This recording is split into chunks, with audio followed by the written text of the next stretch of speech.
أهلا ومرحبا بكم أصدقائي في رحلة جديدة في وادي القراءة. رحلتنا اليوم إلى القمة. تخيل عالما يمكنك فيه تحقيق أي شيء تطمح إليه، عالما لا يقتصر فيه النجاح على الموهبة الفطرية أو الحظ العابر، بل على قوة خفية يمتلكها القليلون. ما هو هذا السر الذي يجعل قلة قليلة تتجاوز الجميع؟ إنه ليس ما تظنه. استعد لرحلة ستغير نظرتك للحياة، رحلة إلى عالم ثقف نفسك كل يوم. قبل أن نبدأ رحلتنا، قد لاحظت أن 77% منكم لم يشترك حتى الآن في وادي القراءة. أريد أن أذكركم أن الاشتراك في وادي القراءة مجاني، ولن يكلفكم شيئا، فقط بضغطة زر واحدة تنضم إلى عالمنا. والآن صديقي، هل سئمت من البقاء في مكانك؟ هل تحلم بالتفوق على 99% من الناس؟ إذن فلنبدأ رحلتنا إلى القمة الآن. الفصل الأول: قوة المعرفة المستمرة. الفكرة الأساسية: المعرفة والتعلم المستمر هما مفتاح التفوق والنجاح في مختلف جوانب الحياة. الاستثمار في الذات من خلال اكتساب المعرفة يجعلك في مصاف المتميزين. يوضح الكاتب أن العالم يتطور باستمرار، والبقاء في المقدمة يتطلب مواكبة هذا التطور من خلال التعلم الدائم. الأشخاص الذين يلتزمون بتثقيف أنفسهم يومياً يمتلكون ميزة تنافسية كبيرة. والآن أصدقائي، كيف يمكننا أن نطبق فكرة الفصل الأول في حياتنا؟ أولاً، خصص وقتاً يومياً للقراءة أو التعلم، ولو لبضع دقائق. اجعلها عادة ثابتة. ثانياً، كن فضولياً وابحث عن إجابات لأسئلتك. لا تتردد في استكشاف مواضيع جديدة. ثالثاً، استفد من مصادر متنوعة للمعرفة: الكتب، المقالات، الدورات التدريبية، البودكاست وغيرها. الفصل الثاني: قوة العادات الصغيرة. الفكرة الأساسية في هذا الفصل هي أن التغييرات الكبيرة تبدأ بخطوات صغيرة وعادات يومية بسيطة ومستمرة. يؤكد الكاتب على أن تراكم العادات الصغيرة الإيجابية على المدى الطويل يؤدي إلى نتائج هائلة في تطوير الذات والمعرفة.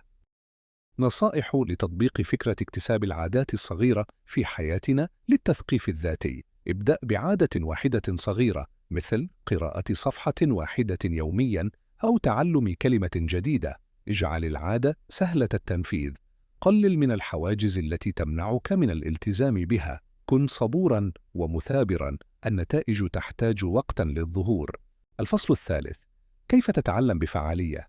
الفكرة الأساسية هنا هي أن التعلم الفعال يتطلب استراتيجيات محددة تتجاوز مجرد القراءة أو الاستماع. تناول الكاتب مجموعة من الاستراتيجيات التي تساعد على تعزيز الفهم والاحتفاظ بالمعلومات بشكل أفضل، وتحويل عملية التعلم من مجرد استقبال سلبي للمعلومات إلى تفاعل نشط ومثمر. إليك شرح لأهم هذه الاستراتيجيات. 1. تدوين الملاحظات بطريقتك الخاصة. Active Note Taking. لا تقتصر على نسخ ما تسمعه أو تقرأه حرفياً، بل قم بتحويل المعلومات إلى كلماتك الخاصة واربطها بمعرفتك السابقة. واستخدم الرسوم التوضيحية والجداول والخرائط الذهنية لتنظيم الأفكار. هذه العملية النشطة تجبر عقلك على معالجة المعلومات بعمق أكبر وفهمها بشكل أعمق، بدلاً من مجرد حفظها سطحياً. إليكم أصدقائي كيفية تطبيق هذه الاستراتيجية في حياتكم. 1. استخدم أسلوباً منظماً مثل نظام كورنيل لتدوين الملاحظات. تقسيم الصفحة إلى أقسام للملاحظات الرئيسية، الملخص، والأسئلة الرئيسية. 2. ركز على الأفكار الرئيسية. لا تكتب كل كلمة، بل استخلص المفاهيم الأساسية. 3. اطرح أسئلة. دون الأسئلة التي تخطر ببالك أثناء التعلم. 4. استخدم الاختصارات والرموز لتسريع عملية التدوين وجعلها أكثر شخصية. 5. راجع ملاحظاتك بانتظام، وأضف إليها أفكاراً جديدة أو روابط. الاستراتيجية الثانية: الشرح للآخرين. The Feynman Technique. حاول شرح المفاهيم التي تعلمتها لشخص آخر بطريقة بسيطة ومفهومة، حتى لو لم يكن لديه أي خلفية عن الموضوع. إذا واجهت صعوبة في شرح نقطة معينة، فهذا يعني أنك لم تفهمها جيداً بعد. الشرح يجبرك على تبسيط المعلومات وتنظيم أفكارك. مما يكشف عن الثغرات في فهمك ويساعدك على ترسيخ المعرفة. إليكم أصدقائي كيفية تطبيق هذه الاستراتيجية. 1. اختر مفهوما تعلمته. 2. حاول استخدام لغة بسيطة وتجنب المصطلحات المعقدة قدر الإمكان. الاستراتيجية الثالثة التطبيق العملي Active Recall and Application. لا تكتفي بقراءة المعلومات أو الاستماع إليها، حاول استرجاعها من الذاكرة بانتظام دون النظر إلى المصدر، الاختبار الذاتي. بالإضافة إلى ذلك، ابحث عن طرق لتطبيق ما تعلمته في مواقف عملية أو حل مشكلات. الفكرة الأساسية هي أن الاسترجاع النشط يقوي الروابط العصبية للمعلومات في دماغك، والتطبيق العملي يجعل المعرفة ذات معنى ويزيد من احتمالية تذكرها على المدى الطويل. إليكم نصائح لتطبيق هذه الاستراتيجية. 1. اختبر نفسك بانتظام، استخدم البطاقات التعليمية أو أجب عن أسئلة التدريب أو حاول تذكر النقاط الرئيسية بعد القراءة. 2.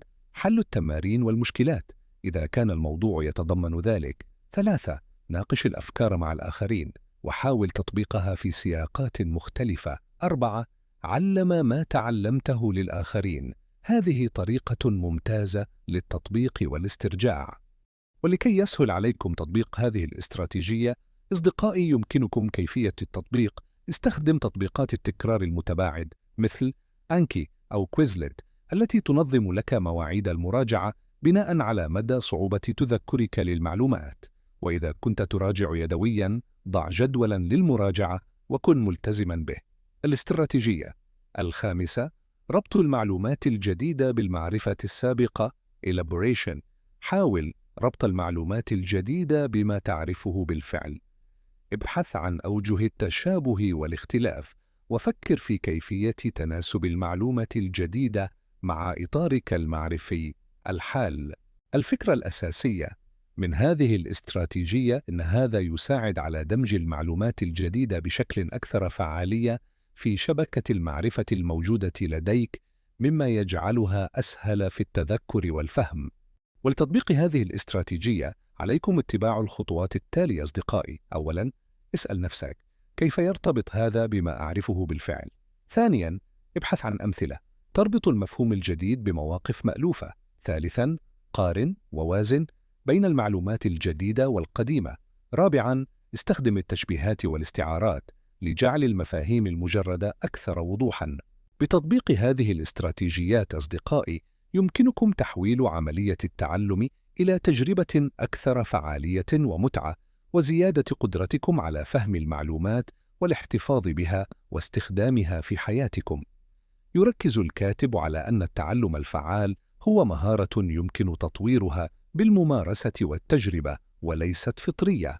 الفصل الرابع: قوة القراءة المتنوعة. الفكرة الأساسية هنا هي توسيع نطاق قراءاتك ليشمل مجالات متنوعة يثري معرفتك ويوسع آفاقك، حيث يشجع الكاتب على عدم الاقتصار على مجال اهتمامك فقط، بل استكشاف العلوم، التاريخ، الفنون وغيرها، مما يثري معرفتك، يوسع آفاقك الفكرية، ويعزز قدرتك على الربط بين المفاهيم المختلفة، مما يمنحك ميزة إبداعية وتحليلية. فلنتعرف أصدقائي على فوائد القراءة المتنوعة التي حدثنا عنها الكاتب وكيفية توسيع الآفاق الفكرية. يوضح الكاتب أن حصر القراءة في مجال واحد يشبه العيش في فقاعة. القراءة في مجالات متنوعة تفتح لك نوافذ على طرق تفكير مختلفة، وجهات نظر جديدة، وحقائق لم تكن على علم بها. هذا التنوع يوسع مداركك ويجعلك أكثر انفتاحاً على الأفكار الجديدة. 2. تعزيز الإبداع والابتكار. عندما تتعرض لمجموعة واسعة من المعلومات والمفاهيم من مختلف التخصصات، يبدأ عقلك في إجراء اتصالات غير متوقعة. هذه الروابط بين المجالات المختلفة غالباً ما تكون مصدر الإلهام والاكتشافات الجديدة. الإبداع الحقيقي يأتي من دمج أفكار من مصادر متنوعة. 3. تحسين مهارات التحليل وحل المشكلات. القراءة في مجالات متنوعة تعرضك لأنماط مختلفة من التفكير وحل المشكلات. على سبيل المثال، قراءة التاريخ قد تعلمك عن أسباب نجاح وفشل الحضارات، وهو ما يمكن تطبيقه على فهم ديناميكيات الشركات أو المجتمعات اليوم. قراءة الفلسفة قد تعزز قدرتك على التفكير المنطقي والنقدي. 4. الفهم الشامل للعالم. العالم ليس مجموعة من الجزر المنفصلة، بل هو شبكة معقدة من الأنظمة المتداخلة. القراءة المتنوعة تساعدك على فهم هذه الترابطات بشكل أفضل، مما يجعلك مواطناً عالمياً أكثر وعياً وإدراكاً. 5. تجنب التحيزات المعرفية. عندما تقتصر قراءتك على مصادر تؤكد معتقداتك الحالية، فإنك تصبح أكثر عرضة للتحيزات المعرفية. القراءة في مجالات مختلفة تعرضك لوجهات نظر مخالفة وتجبرك على إعادة تقييم افتراضاتك. 7. تطوير مهارات التواصل. التعرض لمجموعة واسعة من المفردات والأساليب الكتابية من خلال قراءة متنوعة يحسن قدرتك على التعبير عن أفكارك بوضوح ودقة وإقناع. إليكم أصدقائي نصائح عملية لتطبيق قوة القراءة المتنوعة في حياتكم. 1. ضع قائمة بمجالات متنوعة للقراءة.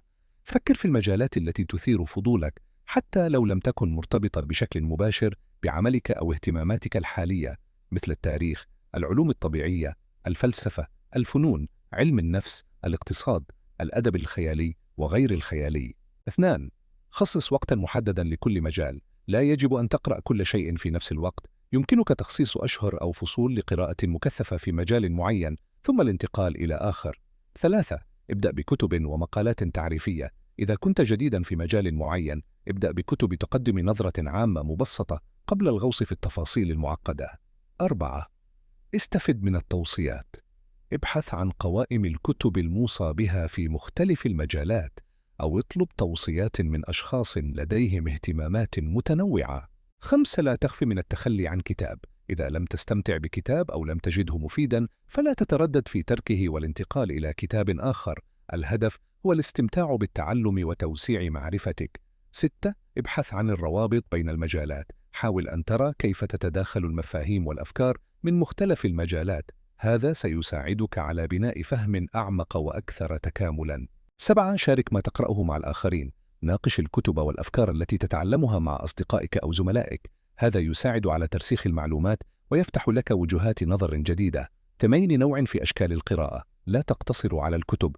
اقرأ مقالات، مدونات، مجلات علمية، وحتى خلاصات الكتب في مجالات متنوعة. 9. اجعلها عادة مستمرة. خصص ولو جزءاً صغيراً من وقتك اليومي أو الأسبوعي للقراءة في مجال جديد. الاستمرارية هي المفتاح لتحقيق الفائدة القصوى. وأريد أن أذكركم أصدقائي أن القراءة المتنوعة ليست مجرد هواية، بل هي استراتيجية قوية لتنمية العقل، تعزيز الإبداع، وتحقيق فهم أعمق للعالم، من خلال تجاوز حدود اهتماماتك المباشرة واستكشاف عوالم معرفية جديدة. تمنح نفسك ميزة فريدة، وتضع نفسك في مصاف الأشخاص الأكثر ثقافة وإبداعاً في مجتمعك.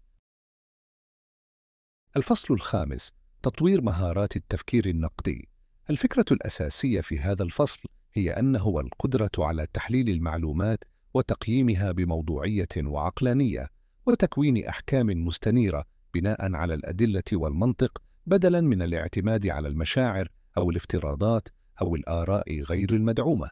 هذه المهارة ضرورية لاتخاذ قرارات أفضل، حل المشكلات بفعالية، وتجنب الوقوع في الأخطاء والخداع.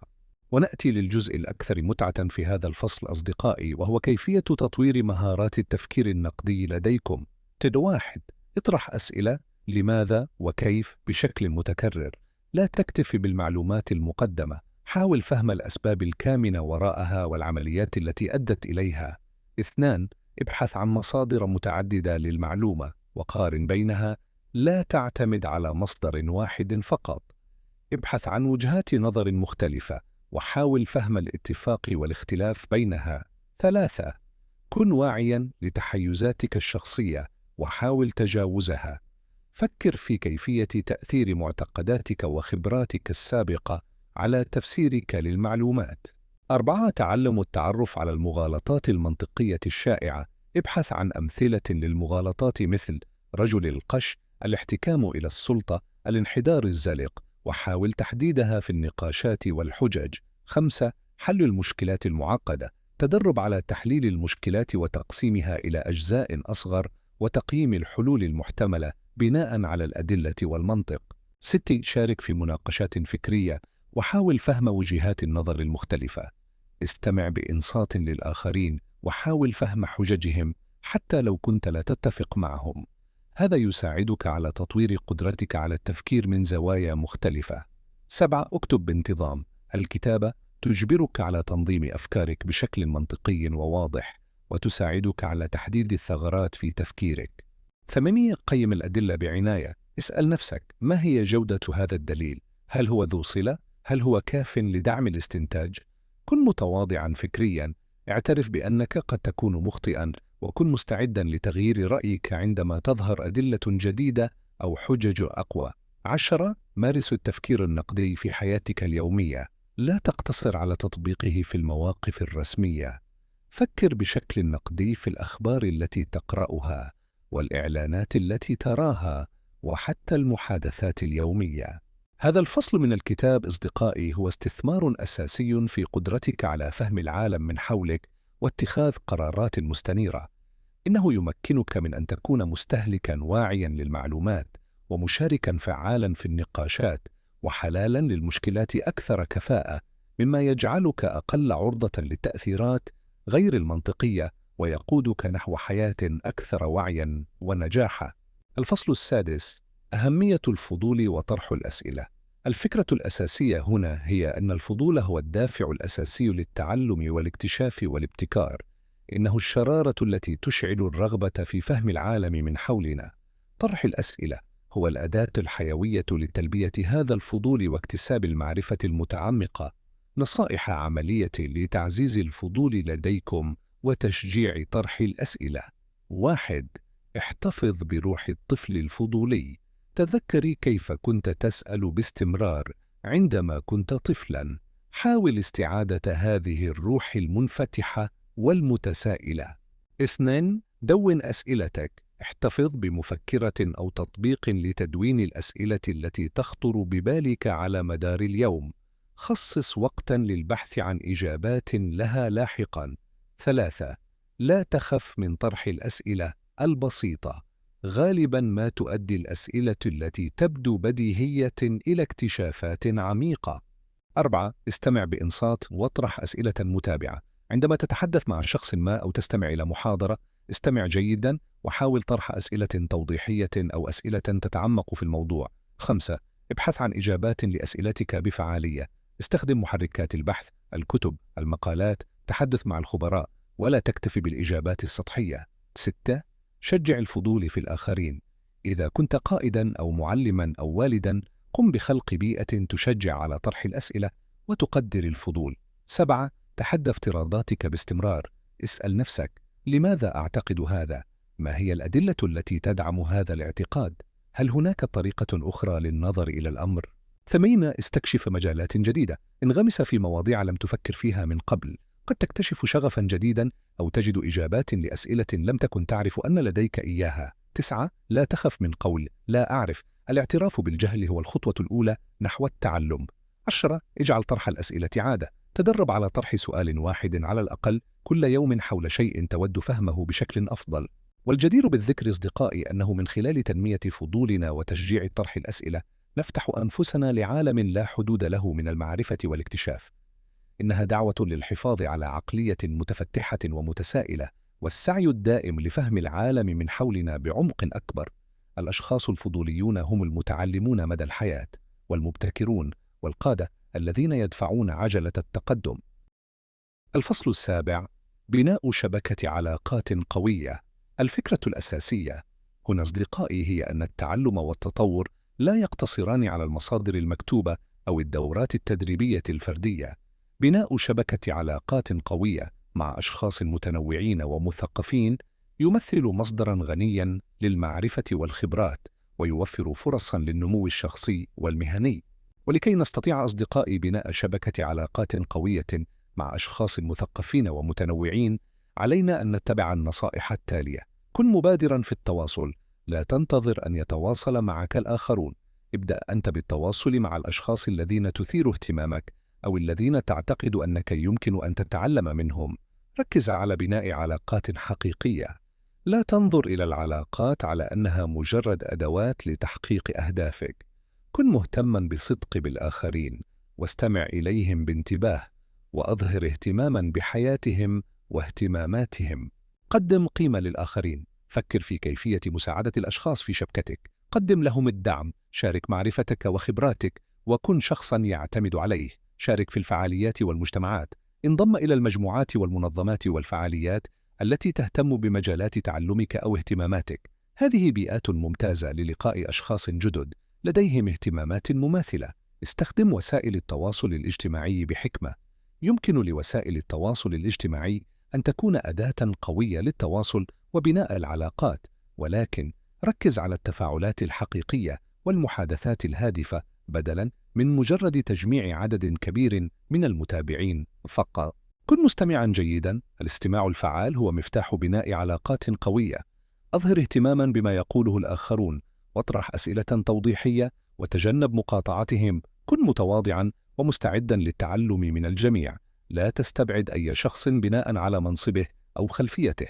يمكن أن تأتي المعرفة القيمة من مصادر غير متوقعة. حافظ على التواصل. لا تدع العلاقات تتلاشى.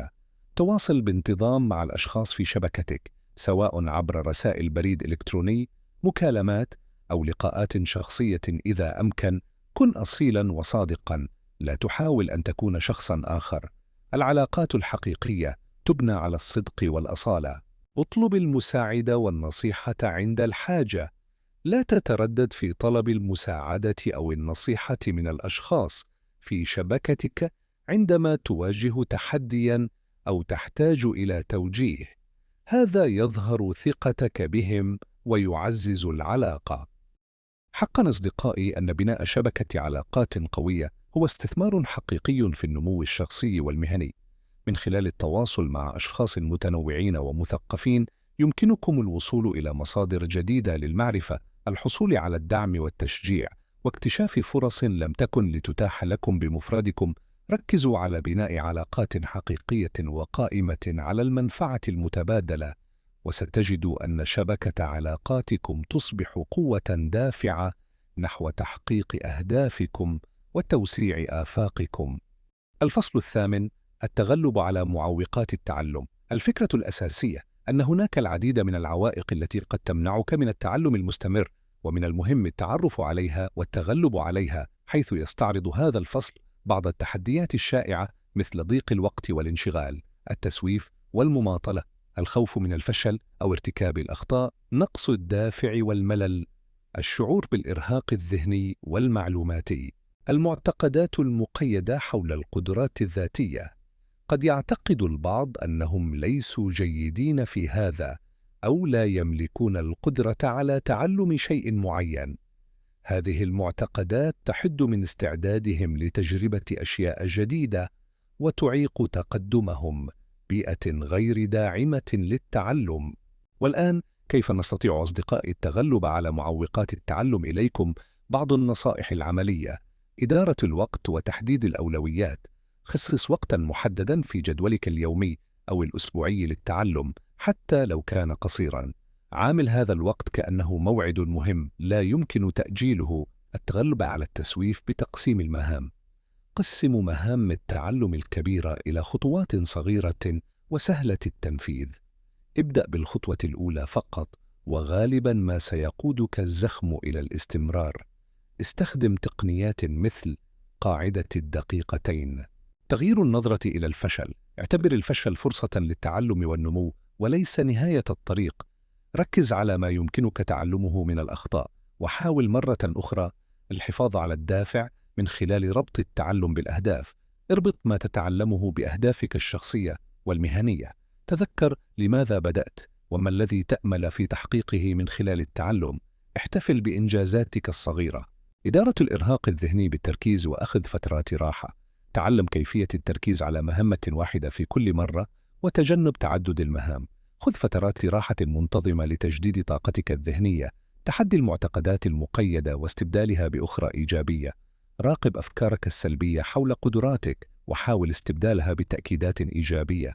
ابدأ بتحديات صغيرة لبناء الثقة. خلق بيئة داعمة للتعلم.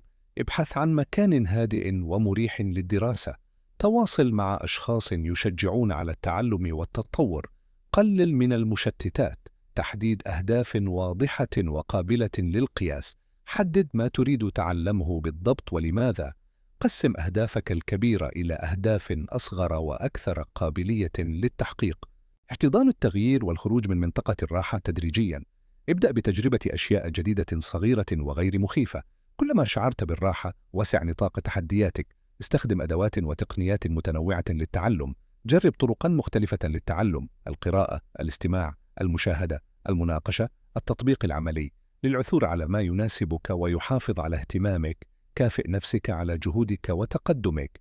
احتفل بإنجازاتك الصغيرة والكبيرة للحفاظ على الحافز وتعزيز السلوك الإيجابي. الفصل 9: الاستثمار في تطوير الذات الشامل. الفكرة الأساسية: التثقيف الحقيقي والنمو لا يقتصران على اكتساب المعرفة والمعلومات فحسب، بل يشملان أيضاً الاستثمار في تطوير جوانب أخرى من الذات، مثل المهارات الشخصية soft skills، والذكاء العاطفي، والعادات الإيجابية، والصحة الجسدية والعقلية. هذا التكامل الشامل يؤدي إلى فرد أكثر توازناً ونجاحاً في مختلف جوانب حياته. حيث يركز الكاتب في هذا الفصل على أهمية تجاوز التركيز الضيق على المعرفة الأكاديمية. يوضح الكاتب أن النجاح في الحياة الواقعية يعتمد بشكل كبير على القدرة على التعامل مع الآخرين بفعالية، وإدارة الذات، والتكيف مع المواقف المختلفة. هذه المهارات الشخصية غالباً ما تكون أكثر أهمية من المعرفة النظرية وحدها. أيضاً ركز الكاتب على أهمية المهارات الشخصية soft skills. يشمل ذلك مهارات التواصل الفعال الشفوي والكتابي، والقيادة، والعمل الجماعي، وحل النزاعات، والتفاوض، والإقناع، والمرونة، والقدرة على التكيف. هذه المهارات ضرورية لبناء علاقات قوية وتحقيق النجاح في البيئات الاجتماعية والمهنية. نأتي أيضاً إلى دور الذكاء العاطفي الذي يشير إلى القدرة على فهم وإدارة عواطفك الخاصة، والتعرف على عواطف الآخرين، والاستجابة لها بفعالية. يشمل ذلك الوعي الذاتي، والتنظيم الذاتي، والتحفيز، والتعاطف، والمهارات الاجتماعية. الذكاء العاطفي يلعب دورا حاسما في بناء علاقات صحية، واتخاذ قرارات رشيدة، وتحقيق النجاح القيادي. بعد ذلك ذكر الكاتب لنا تنمية العادات الإيجابية. العادات تشكل جزءا كبيرا من سلوكنا وحياتنا. الاستثمار في تطوير عادات إيجابية مثل الانضباط الذاتي، والمثابرة، والتفكير الإيجابي، وإدارة الوقت بفعالية يؤدي إلى تحسين الإنتاجية والرفاهية العامة. ولم ينسى القارئ جانب العناية بالصحة الجسدية والعقلية. يؤكد الكاتب على الترابط بين العقل والجسم. الصحة الجسدية الجيدة من خلال التغذية السليمة، والتمارين الرياضية المنتظمة، والنوم الكافي، تدعم الصحة العقلية والقدرة على التعلم والتركيز. الصحة العقلية من خلال إدارة الإجهاد، وتطوير المرونة النفسية، والبحث عن الدعم عند الحاجة، ضرورية للرفاهية العامة والقدرة على مواجهة تحديات الحياة. وعلينا أن نعرف أصدقائي أن الاستثمار المستمر في الذات ليس وجهة نهائية، بل رحلة مستمرة يتطلب الالتزام بالتعلم والنمو في مختلف جوانب الحياة بشكل دائم. ولكي نستطيع أصدقائي أن نتقن الاستثمار في تطوير الذات الشامل، إليكم النصائح التالية. حدد نقاط قوتك وضعفك في مختلف جوانب الذات. قم بتقييم نفسك في مجالات المهارات الشخصية، الذكاء العاطفي، العادات، والصحة. حدد المجالات التي تحتاج إلى تطوير. ضع أهدافاً محددة وقابلة للقياس لكل جانب. لا تركز فقط على الأهداف المعرفية. حدد أهدافاً لتطوير مهارات التواصل، أو زيادة وعيك العاطفي، أو تبني عادة صحية جديدة. ابحث عن مصادر التعلم والتطوير المناسبة. اقرأ كتباً، استمع إلى بودكاست، شارك في ورش عمل ودورات تدريبية تركز على تطوير المهارات الشخصية والذكاء العاطفي. مارس المهارات الجديدة في حياتك اليومية. لا يكفي اكتساب المعرفة، ابحث عن فرص لتطبيق المهارات التي تتعلمها في تفاعلاتك اليومية وعملك. احصل على تغذية راجعة من الآخرين. اطلب من الزملاء والأصدقاء والعائلة تقديم ملاحظات حول أدائك في المهارات الشخصية والاجتماعية. ابحث عن مرشدين ونماذج يحتذى بها في المجالات التي تريد تطويرها. تعلم من خبراتهم واستراتيجياتهم. طور عادات إيجابية تدريجياً. ابدأ بعادة واحدة صغيرة وركز على الالتزام بها قبل إضافة المزيد. اعتني بصحتك الجسدية والعقلية. اجعل النوم الكافي والتغذية الصحية والتمارين الرياضية المنتظمة جزءاً من روتينك. مارس تقنيات إدارة الإجهاد مثل التأمل أو اليوجا. في ختام رحلتنا عبر صفحات كتاب ثقف نفسك كل يوم، ندرك أن التميز والتفوق على 99% من الناس ليس حكراً على الموهبة الفطرية أو ضربة الحظ، بل هو نتاج رحلة مستمرة من التعلم والتطوير الذاتي الشامل. هذا الكتاب ليس مجرد مجموعة من النصائح، بل هو خريطة طريق عملية نحو صقل الذات وبناء عقلية النمو التي لا تعرف التوقف. إن تطبيق هذه الأفكار في حياتكم ليس مجرد إضافة معلومات جديدة إلى أذهانكم، بل هو إعادة تشكيل لطريقة تفكيركم وتصرفكم. ستصبحون أكثر قدرة على التكيف مع التغيرات المتسارعة في العالم، وأكثر ثقة في اتخاذ القرارات، وأكثر فعالية في تحقيق أهدافكم. ستفتح لكم أبواب الفرص التي لم تكن تخطر ببالكم، وستجدون أنفسكم في مسار تصاعدي نحو التميز والنجاح الحقيقي. تذكروا دائما أصدقائي أن رحلة التثقيف المستمر لا تتوقف عند قراءة هذا الكتاب، بل هي بداية لنمط حياة جديد، حيث يصبح التعلم جزءا لا يتجزأ من يومكم. فلتكن كل دقيقة تستثمرونها في تطوير أنفسكم لبنة تضاف إلى صرح نجاحكم وتميزكم. انطلقوا بثقة وشغف، وثقفوا أنفسكم كل يوم لتكونوا بحق من النخبة التي تقود التغيير وتصنع الفرق في هذا العالم. أتمنى أن يكون هذا الملخص مفيدا لكم.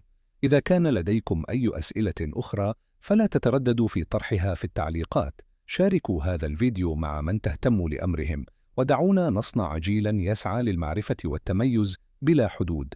ولا تنسوا الاشتراك في القناة ليصلكم المزيد من ملخصات الكتب الملهمة.